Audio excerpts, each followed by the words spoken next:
شروع اللہ کے نام سے جو سب پر مہربان ہے، بہت مہربان ہے۔ بے شک ہم نے اس قرآن کو شب قدر میں نازل کیا ہے، اور تمہیں کیا معلوم کہ شب قدر کیا چیز ہے؟ شب قدر 1000 مہینوں سے بھی بہتر ہے۔ اس میں فرشتے اور روح اپنے پروردگار کی اجازت سے ہر کام کے لیے اترتے ہیں۔ وہ رات سراپا سلامتی ہے فجر کے طلوع ہونے تک۔ اس کا ایک مطلب تو یہ ہے کہ پورا قرآن لوح محفوظ سے اس رات میں اتارا گیا، پھر حضرت جبرائیل اسے تھوڑا تھوڑا کر کے 23 سال تک آن حضرت پر نازل کرتے رہے۔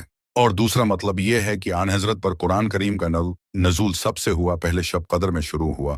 شب قدر رمضان کے آخری عشرہ کی طاق راتوں میں سے کسی رات میں ہوتی ہے، یعنی 21ویں، 23ویں، 25ویں، 27ویں یا 29ویں رات میں، یعنی اس ایک رات میں عبادت کرنے کا ثواب 1000 مہینوں میں عبادت کرنے سے بھی زیادہ ہے۔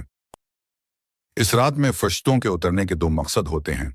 ایک یہ کہ اس رات جو لوگ عبادت میں مشغول ہوتے ہیں، فرشتے ان کے حق میں رحمت کی دعا کرتے ہیں، اور دوسرا مقصد آیت کریمہ میں بتایا گیا ہے کہ اللہ تعالیٰ اس رات میں سال بھر کے فیصلے فرشتوں کے حوالے فرما دیتے ہیں، تاکہ وہ اپنے اپنے وقت پر ان کی تعمیل کرتے رہیں۔ ہر کام کے لیے اترنے کا یہی مطلب مفسرین نے بیان فرمایا ہے۔